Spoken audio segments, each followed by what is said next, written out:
నా మిత్రులు, నా పుత్రులు, పాత్రికేయ మిత్రులకి పుత్రులను ఎందుకన్నానంటే, నేను 80s లైలా అనే ఒక ఫస్ట్ పిక్చర్ తీశారు. ఆ సినిమా తీసినప్పుడు నాకు ఎవ్వరూ మెడ్రాస్లో తెలియదు. నేను తెనాల్లో ఉండేవాడిని. ఒక సినిమా మా అన్నయ్యకి నాకు సినిమాలు ఇష్టం కాబట్టి ఒక చిన్న మా స్థాయికి ఆ రోజుల్లో లైలా అనే సినిమా తీశారు. తీస్తే నేను ట్రైన్ దిగితే నాకు వచ్చిన చుట్టాలు ఇద్దరు. ఒకళ్ళు ఉమామహేశ్వరరావు, కొండపరేని ఉమామహేశ్వరరావు, రెండు మిక్కిలినేని జగదీష్ బాబు. వీళ్ళిద్దరు జర్నలిస్టులు. వీళ్ళే నాకు బంధువులు. అక్కడ ఏ సినిమాకి ఏం చేసినా సరే వాళ్ళు నాకు ఆ రోజుల్లో ఎంత సహాయం చేశారంటే, ఒక top hero cinema audio rights, Leo అనే ఆడియో రైట్స్ ₹1,00,000 అమ్మారు. పెద్ద హిట్ సినిమా అది. నా సినిమాలో, లైలా సినిమాలో ఆత్రేయ గారు పాటలు రాశారు, ఎంఎస్ విశ్వనాథన్ మ్యూజిక్, నారాయణ రెడ్డి గారు అన్ని పాటలు. నా పాటలు విని వాళ్ళు 99,000 ఆఫర్ చేశారు. లియో ఆనంద్ ఆయన పేరు. చేస్తే నా ఆఫీసుకు ఉమాను జగదీష్ తీసుకొచ్చి, లేదండి ఒక టాప్ హీరో రేటు 1,00,000 అయింది, ఈ పాటలు అంతకన్నా బాగున్నాయి, 1,01,000 అని చెప్పి నాకు ఇప్పించారు మహానుభావులు పాత్రికేయ మిత్రులు. అంచేత నాకు పాత్రికేయ మిత్రులుకి చాలా నాకు అభిమానం. ఎందుకంటే నేను ఈ 50 ఏళ్లలో ఒక సామాన్య మనిషిని, ఒక పాత్రికేయులు కానీ, సినిమా శిల్పులైన పాత్రికేయులు కానీ ఏ రేంజ్కి తీసుకెళ్తారంటే, ఒక రాయిని శిల్పి చెక్కితే, ఒక దేవుడి బొమ్మను తయారు చేస్తే వెళ్ళే వాళ్ళందరూ రాయిగా ఉంటే దాన్ని రాయిగానే చూస్తారు, శిల్పిగా చేస్తే దానికి దండం పెడతారు.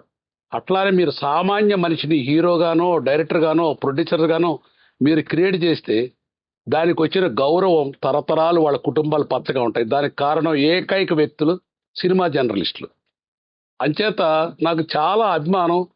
ఒక సైంటిస్టు ఒక కనిపెట్టి శాటిలైట్ పై పంపిస్తే మానవాళికి ఉపయోగం, ఒక డాక్టర్ వైద్యం చేస్తే ఒక మనిషికి ఉపయోగం, ఒక సైంటిస్ట్ మందులు కనిపెడితే సొసైటీకి ఉపయోగం. అట్లానే వీళ్ళందరి స్థాయికి ఏమాత్రం తగ్గని పాత్రికేయ జర్నలిస్టులు మిత్రులు సొసైటీకి అంత ఉపయోగపడతారు. అంచేత నాకు వెరలేని అభిమానం పాత్రికేయ మిత్రులు అంటే. నేను ఎవరో మార్కెట్ రోడ్లో ఒక సామాన్యుడిని, ఒక సినిమా తీస్తే నన్ను ఆకాశానికి తీసుకెళ్లారు ఆ రోజుల్లోనే. లైలా అనే సినిమా, తర్వాత నాగేశ్వరరావుతో దాంపత్యం, కృష్ణరావుతో, శోభన్ బాబుతో తీశాను.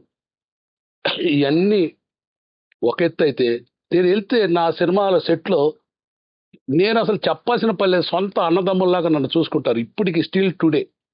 నేను ఎప్పుడు వాళ్ళని ఎటువంటి నా గురించి ఒక ముక్క రాయమని అనలేదు, వాళ్ళు రాస్తామని అనలేదు. కానీ లోపల అంతరాత్మ మాత్రం నేను గ్రహించింది, నా బిడ్డల్లాగా నన్ను చూసుకుంటారు. వాళ్ళు కూడా నాకు ఆ బిడ్డలు కానీ, చుట్టాలు కానీ, అందరూ స్నేహితులు కానీ అందరిలో కనపడతారు.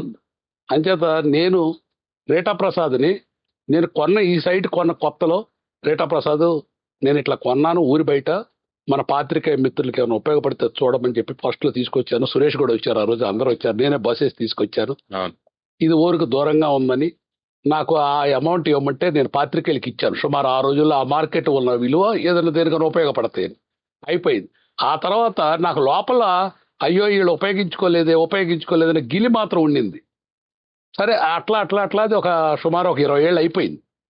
ఆ తర్వాత ఒకరోజు రేటాప్రసాద్తో నేను అడిగాను, మన వాళ్ళందరూ ఏం చేస్తున్నారు, నేను ఈ లోపు నా రకరకాల బిజినెస్లో పడిపోయి నేను ఉండటం వల్ల రోజు అడుగుతుంటా. పొద్దున్నే రేటాప్రసాద్ కనపడతాను నిద్రలాగానే, బాలరెడ్డి గారు ఏం చేస్తున్నారు, మోహన్ గోటేడ్ ఏం చేస్తున్నారు, ఉమా ఏం చేస్తున్నారు, ప్రభు ఏం చేస్తారు, సురేష్, అందరిని అడుగుతుంటే అందరు చెబుతారు ఇట్లా ఉన్నది. ఒకరోజు భోంచేయాలని ఉందా అందరితో, వస్తారంటే అందరం వస్తామని అన్నారు. కరెక్ట్గా ఈయన పెట్టిన రోజు మా ఛాంబర్ ఎలక్షన్. అంచేత రేటాప్రసాద్ January 4th వీలు ఉంటుందంటే అందరం రమ్మన్నాను. మీరు వచ్చారు. మీరు వచ్చి మీరు చేసిన, నేను ఇచ్చింది ఏం లేదు, మీరు పలకరించిన ఆప్యాయతతో మా అన్నయ్యని కూడా రమ్మన్నారు. అన్నయ్య రావడానికి ముందు నాకు మనసులో దేవుడు నా చేత అనిపించారు, అయ్యో మనకి ఇన్ని ఉన్నాయి, ₹100 మన దగ్గర ఉన్నాయి, ₹1 మంచి పనికి ఉపయోగిస్తే తప్పేందని.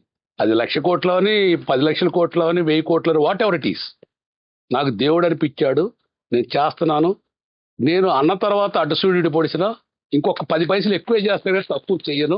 మా కుటుంబానికి అటువంటి ఇది లేదు. నేనేం మాట ఇచ్చినా నా బిడ్డలు కానీ, మా అన్నదమ్ములు కానీ ఖచ్చితంగా అమలు చేస్తారు.